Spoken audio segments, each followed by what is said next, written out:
Share बाजार में एक बार फिर से वोलेटिलिटी है। लगातार बनते ग्लोबल ट्रेड तनाव और नतीजों के सीजन की कमजोर शुरुआत के बीच घरेलू इंडेक्सेस में लगातार दूसरे हफ्ते बिकवाली देखने को मिली है। भारत अमेरिका ट्रेड डील को अंतिम रूप देने में देरी और टैरिफ की समय सीमा बढ़ाने के अमेरिकी फैसले ने शॉर्ट टर्म अनिश्चितताओं को और भी ज्यादा बढ़ा दिया है। बीते हफ्ते के बाजार के आंकड़ों पर अगर आप नजर डालेंगे तो निफ्टी में 1.25% से ज्यादा की गिरावट देखने को मिलेगी। वीकली क्लोजिंग ये 25,149 के लेवल पर देकर गया है। वहीं निफ्टी बैंक में भी 0.25% की गिरावट के साथ वीकली क्लोजिंग 56,754 अंकों के आसपास आई। निफ्टी मिड कैप सेलेक्ट का हाल भी बुरा रहा, 3% के आसपास की गिरावट और वीकली क्लोजिंग रही 13,026 अंकों के आसपास।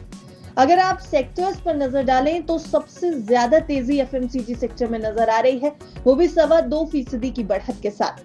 वहीं आईटी, मीडिया, मेटल और ऑटो सेक्टर को भारी बिकवाली का सामना करना पड़ा है। ऑटो में 2% से ज्यादा की गिरावट, मेटल में 2% से ज्यादा की गिरावट, मीडिया में 3.5% के आसपास की गिरावट और आईटी में 4.25% से ज्यादा की गिरावट देखने को मिली है। बीते हफ्ते एफएमसीजी के अलावा प्राइवेट बैंक, फाइनेंशियल सर्विसेज और कैपिटल गुड्स मार्केट भी थोड़ी बहुत चलती हुई दिखाई दी। एनर्जी में 1.25% की गिरावट दिखाई दी और वहीं पीएसयू बैंक्स भी टूटते हुए नजर आए। 2.25% से ज्यादा की गिरावट पीएसयू बैंकिंग सेक्टर में नजर आई। अब सवाल ये कि आने वाला हफ्ता बाजार के लिए क्या रंग लेकर के आएगा। बाजार एक बार निवेशकों को फिर से बड़ा झटका दे देगा या थोड़ी बहुत उम्मीद नजर आ रही है। तो देखिए, 14 जुलाई से शुरू हो रहा नया हफ्ता स्टॉक मार्केट में निवेश के लिए जरूरी बताया जा रहा है, क्योंकि कई ऐसे कारण हैं जिनका असर शेयर बाजार पर नजर आ सकता है। न्यूज एजेंसी पीटीआई की माने तो एक्सपर्ट्स ने कहा है कि 14 जुलाई से शुरू हो रहे हफ्ते में कई प्रमुख कंपनियों के तिमाही नतीजों का असर बाजार में देखने को मिलेगा। इसके साथ ही निवेशक भारत और अमेरिका ट्रेड डील के संभावित नतीजों और महंगाई के आंकड़ों पर भी नजर रखेंगे।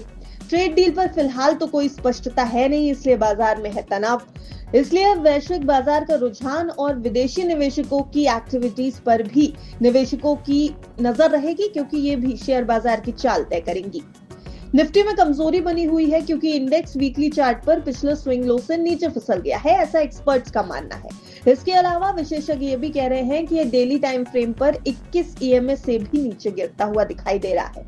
वैसे बड़ा सवाल यह भी है कि इस समय बाजार का मूड क्यों खराब है। देखिए, ट्रेड डील की कोई भी स्थिति अभी तक साफ हुई नहीं है और बाजार में इसको लेकर के काफी अनसर्टेनिटी बनी हुई है। रिजल्ट सीजन की शुरुआत भी अच्छी नहीं हुई। कई बड़ी कंपनियों के नतीजे जैसे ही सामने आए, उन्होंने बाजार का मूड माहौल खराब कर दिया। इसके अलावा एफआईआईज की लगातार बिकवाली भी बाजार का मूड बिगाड़ रही है। 2 हफ्ते से बाजार में गिरावट जारी है। जुलाई में निफ्टी अब तक 367 अंक यानी 0.25% के आसपास तक गिर चुका है। जुलाई में अब तक सिर्फ फार्मा, एफएमसीजी सेक्टर्स ही पॉजिटिव नजर आए हैं और अब तक मिड कैप सेलेक्ट इंडेक्स 3% से ज्यादा की गिरावट दिखा चुका है। तो बड़ा सवाल ये कि क्या कुछ कह रहे हैं आंकड़े, क्या अगले हफ्ते बाजार में सुधार की उम्मीद की जा सकती है। देखिए, तिमाही नतीजे ही सुधार सकते हैं बाजार का मूड, ऐसा एक्सपर्ट्स का ओपिनियन है। अगर तिमाही नतीजे आने वाली कंपनियां बेहतर प्रेजेंट करती हैं, बेहतर प्रोजेक्ट करती हैं, कमेंट्री बेहतर होती है कंपनीज के मैनेजमेंट की, तो बाजार का मूड शायद थोड़ा बदलता नजर आएगा। निफ्टी को 25,000, 24,950 के करीब सपोर्ट मिलेगा। 25,300, 25,400 के ऊपर निकलने में फिलहाल दिक्कत हो सकती है।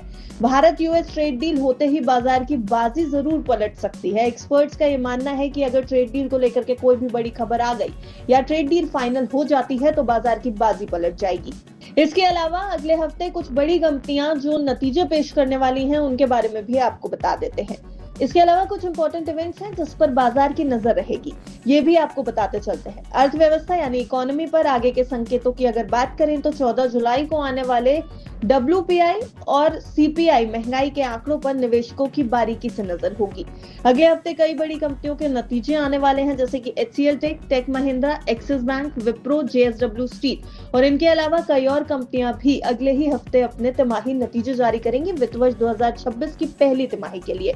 इनके अलावा एफआईआई यानी विदेशी संस्थागत निवेशकों के निवेश का रुझान और कच्चे तेल की कीमतें, क्रूड ऑयल के प्राइसेस में उतार चढ़ाव भी निवेशकों की नजर में रहेंगे, क्योंकि हाल ही के समय में बाजार की दशा और दिशा तय करने में इन्होंने भी अहम भूमिका निभाई है।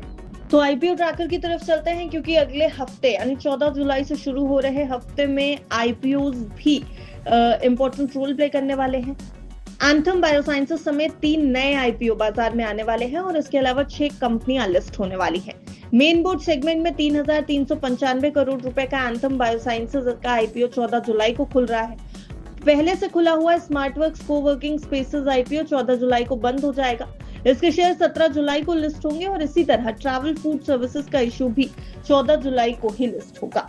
तो कुल मिलाकर वैश्विक स्तर पर यानी कि अगर ग्लोबल लेवल पर देखा जाए तो बाजार ट्रेड डील और टैरिफ से जुड़े किसी भी अपडेट के साथ साथ अमेरिकी महंगाई और चीन के जीडीपी आंकड़ों पर नजर रखेगा और इसके अलावा कई ऐसे इंपॉर्टेंट इकोनॉमिक नंबर्स हैं जिसके ऊपर नजर रखी जाएगी। ग्लोबल मार्केट के साथ साथ भारतीय बाजार भी यूएस ट्रेड डील पर नजर बना के रखेगा और भारतीय बाजार के लिए एक बड़ा ट्रिगर होगा Q1 अर्निंग्स यानी कि पहली तिमाही वित्त वर्ष 2026 की पहली तिमाही के नतीजे। तो ये दो ऐसे इंपॉर्टेंट इवेंट्स हैं जो बाजार का मूड माहौल बदल सकते हैं। इसके अलावा कई ऐसे इंपॉर्टेंट इवेंट्स हैं जिनके बारे में हमने आपको बताया, आईपीओ ट्रैकर्स हैं और कई तिमाही नतीजे बड़ी कंपनियों के आने वाले हैं। वैसे बिस्तक की आपको यही सलाह है कि एक्सपर्ट्स की राय के बिना, निवेश सलाहकार की राय के बिना बाजार में निवेश ना करें। विशेषज्ञ ये कह रहे हैं कि थोड़ी सतर्कता बरतने की जरूरत है और बिस्तक की भी यही सलाह है कि अपनी जमा पूंजी लगाने से पहले अपनी रिस्क एपेटाइट देख लें, अपने लॉन्ग टर्म गोल्स को देख लें और फाइनेंशियल एडवाइजर की राय जरूर ले लें। Bureau report, बिस्तक।